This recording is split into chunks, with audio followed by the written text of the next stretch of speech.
situation pẹ̀lú ọmọ. The corpse has not been released and stuff like that. So sad. Orúkọ mi ni Miss Onífádé. Màmá Pẹ̀lúmi, Emmanuel Pẹ̀lúmi Onífádé tí wọ́n pa ní Abattoir ní October 24. Since that time, wọ́n ti release òkú ẹ̀. Àná ló pé 3 months gẹ́rẹ́gẹ́ tí wọ́n ti pa. Wọ́n dẹ̀ ti release òkú ẹ̀. Mọ́ Adémọ́ṣúárì ní Ìkòròdú tọ́nà gbé sí. Àbá ń bẹ̀ mọ́. Mo bẹ̀ gbogbo ọmọ Nàìjíríà. Ọjọ́ kan bá mi bẹ̀ Sanwó-Olú ẹ̀bẹ̀ mo bẹ̀. Nípa Pẹ̀lúmi pé kán lọ sí. Kán release ẹ̀ fún wa. Kí a lọ sí because òkú ẹ̀ ń disturb. Kò jẹ́ ká rest pé kán lọ sí mu. Kán jọ nítorí Ọlọ́run kán jẹ́ kó lọ sinmi. Kán release ẹ̀ fún wa. Mo bẹ̀ gbogbo Nàìjíríà kán bá mi bẹ̀ Sanwó-Olú. Ibi tán bá gbókú ẹ̀ sí. Kán jọ torí ọmọ tí mo nífẹ̀ẹ́ jù ni. Òun dẹ̀ l'àkọ́bí mi. Òun dẹ̀ ló ń take care mi àtàwọn àbúrò ẹ̀ because àkọ́bí ẹni òun lọ́kọ ẹni. Òun ló ń take care mi. Ló ń take care àwọn àbúrò ẹ̀. Ó ní mò ń rí láti máa bá omi jomi torí ọ̀rọ̀ mi ì dẹ̀ rí mọ́ nìyẹn. Kán jọ torí Ọlọ́run. Má mi release ẹ̀ bí kíbi tán bá gbé sí. Mo bẹ̀ gbogbo Nàìjíríà ní má mi gbé jáde o.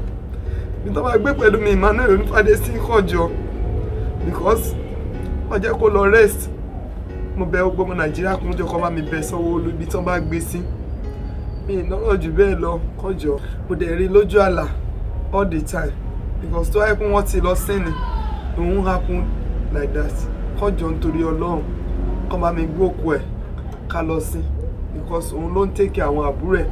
Torí ẹ̀ ló fi ń assist mi ní iṣẹ́ tó ń ṣe pẹ̀lú ẹ̀ pẹ̀lú school tó ń lọ kí n lọ sí fúnra mi because the way bí mo ṣe ń rí lójú àlá is too much.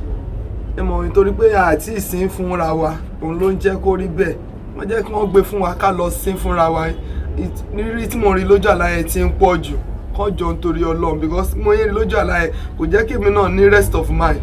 Kán jọ nítorí Ọlọ́run kán gbé release òkú ẹ̀ fún wa ká lọ sí ní normal báyìí yẹ kán sin ọmọ. Kán jọ nítorí Ọlọ́run. Mo bẹ̀ wọ́n ní o. Mi ì ṣakọ. Mo bẹ̀ wọ́n ní o. Nítorí Ọlọ́run dẹ̀ ni mo fi bẹ̀ wọ́n. Kán jọ nítorí Ọlọ́run. My name is Yomi Fabi. I'm an actor, a film director, an adult and a member of the voting public in Nigeria. I am here as a Nigerian, as a concerned Nigerian, and I'm here on humanity.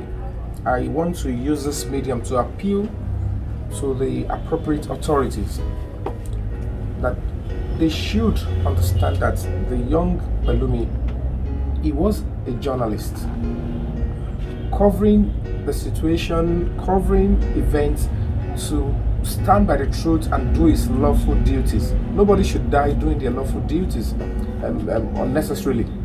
And now that it has happened, it is right for me to speak and to also lend my voice in a situation whereby after 3 months the body has not been released to the family. I really don't know why that is, but it's a certainty that until we get to that, I might not be able to keep quiet. I will continue to speak up, and that is a duty we all owe ourselves. Before we can have the kind of Nigeria we all dream of, it is important that we see the next person as our own blood, flesh and blood. A society, an idea, an ideology that would make you care for the next person. Don't say because it doesn't affect you. It could have been me, and I wouldn't expect Nigerians to actually abandon my parents and my family while my body is not being released or is still missing. If they have done that, then what is the essence of fight? You must be able to, ignite and imbibe the culture of that gratitude and sacrifice. You have to stand by Pẹ̀lúmi, you have to stand by the family and any other Pẹ̀lúmi we have. It is going to be wrong for us to turn our back against them at this time.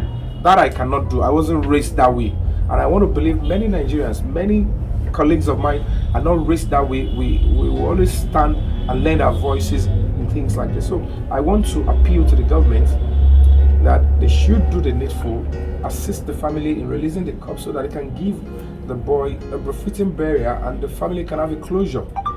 And that is why I am lending my voice.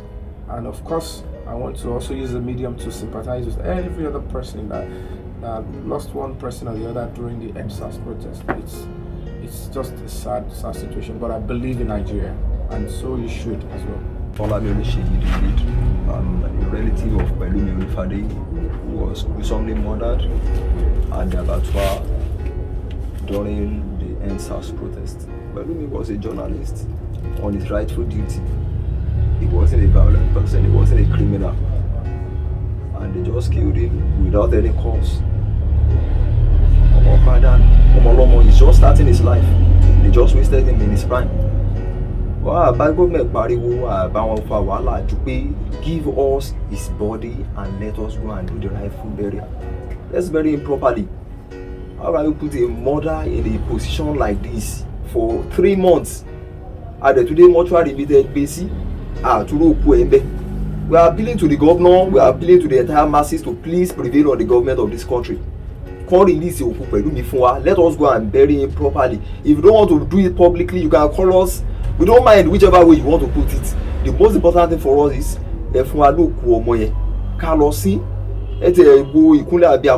position.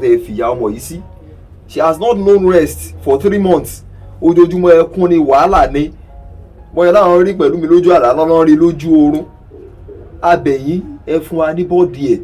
Àbáyín pariwo àṣẹ wàhálà kan pẹ̀kọ́ nǹkan tá a nílò ẹ̀ fún wa lọ́mọ yẹn ẹ jẹ́ ká lọ sìnkú ẹ̀ tá a bá sìnkú ọkọ̀ yẹn náà lè balẹ̀ ọkọ̀ yẹn á kúrò níbẹ̀ á lè ráyè fẹ̀ lọ lórí òró tán àwọn ọmọ tó kù so à ń bẹ ìjọba ní ẹ fún wa ní bọ́ọ̀dì pẹ̀lú mi a ti dé Ìkòròdú mọ́ṣúárì ibi tá a ti rí tẹ́lẹ̀ àárí mọ́ task force ló rán ló pa kó àti ẹ̀ wá after anything pé ẹ kàn fún wa ní bọ́ọ̀dì ẹ jẹ́ ká sin ọmọ yìí ká gbàgbé ọ̀rọ̀ yìí. So that gbogbo nǹkan tó nù lẹ́ àtán àti mọ̀ bó ti ṣẹlẹ̀ there's nothing we can do to reverse it, but you can just end this case by giving us the body and then we go and do the proper burial. Nǹkan tá à ń bẹ̀bẹ̀ fún náà nìyẹn o. Then we'll start by appealing with the government to release, because it's natural for them to do that. You understand? Media journalists shouldn't die in the course of their duty. But trust me, he did the right thing. He served well, and he is a hero. Because, like I always tell people, I love to die. I will die one day. But it's always good when you die for something. Like you understand? So, imagine if you paro afepe,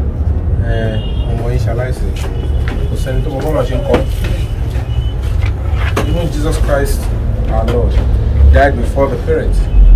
But the most important thing is the purpose first. So don't mourn to upset God or to actually fault God.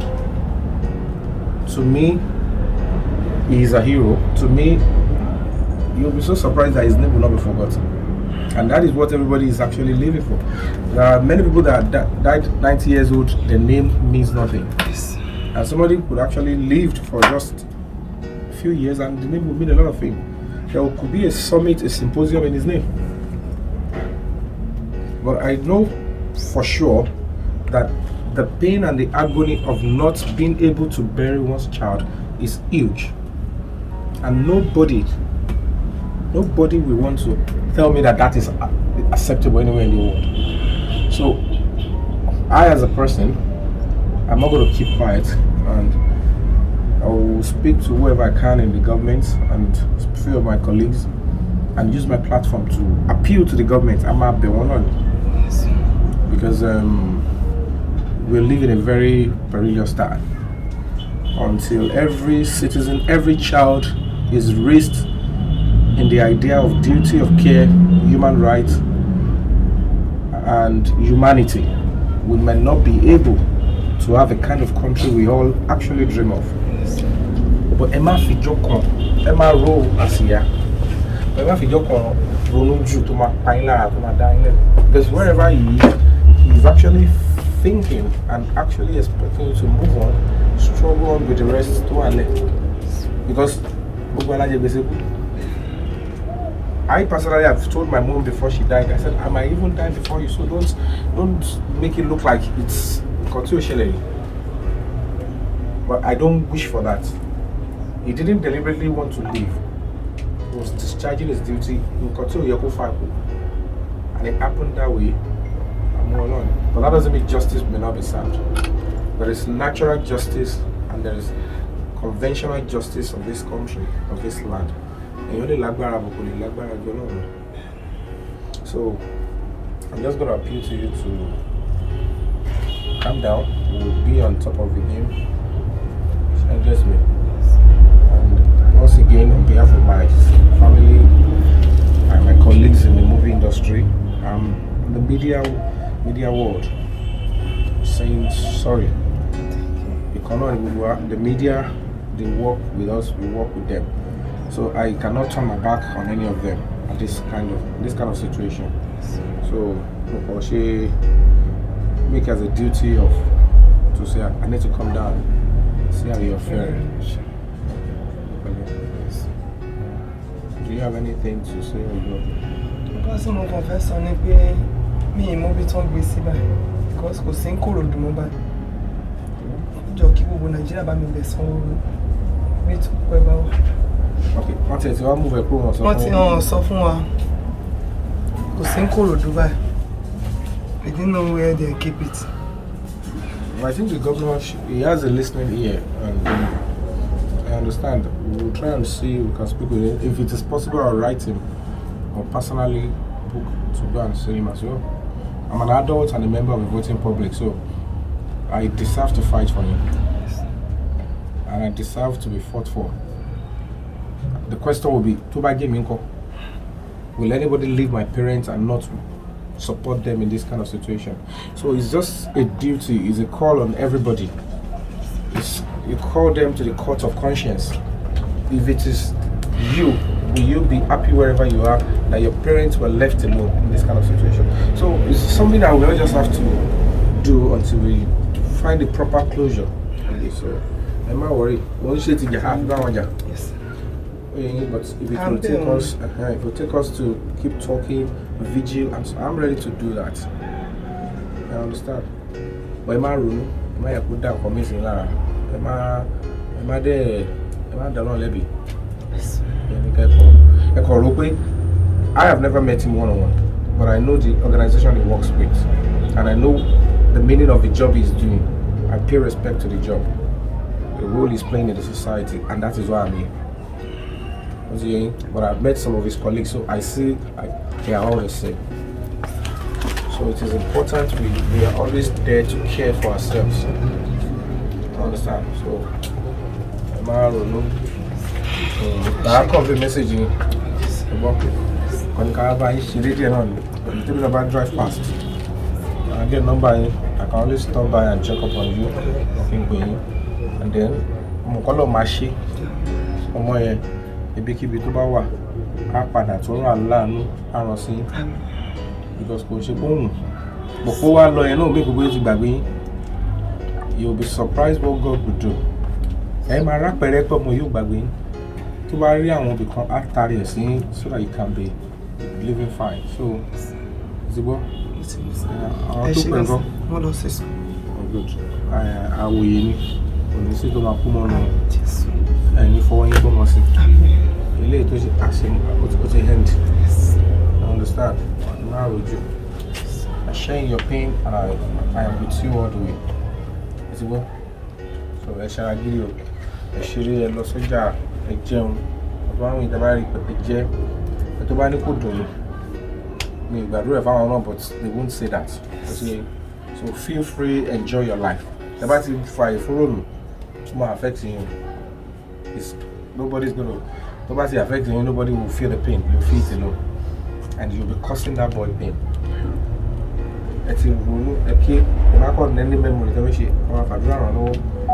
I see understand. So by the polite, Latin Marshall, wanted to keep his memory. Nobody. As you understand, nobody is asking you to forget your son. Is unforgettable. But don't cross the line with your thinking or your reaction. But we'll stand by you, we'll get a closure, we'll give him a proper, befitting burial he deserves so that he can rest and you can also find a closure. And God willing, we'll get justice as well.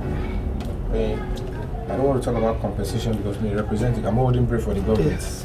But if it is also very important, you deserve it because you are a citizen of this country. Okay. Ẹ má bínú pé ilé ìkéré ó ṣe máa kàn sí ọkọ̀ pé mi fẹ́ ṣọpá wà ní. We say travel day, we will stand by you, and you can see our colleagues, they are all standing. The media and the journalist society, even the MBA, the legal industry, the judiciary, I know they will stand by like Pelumi and the family, so be rest assured. I go.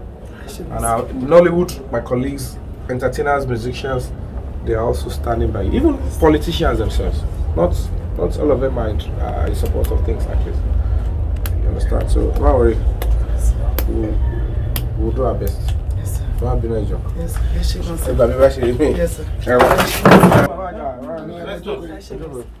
So mama pe yin. Yes, sir.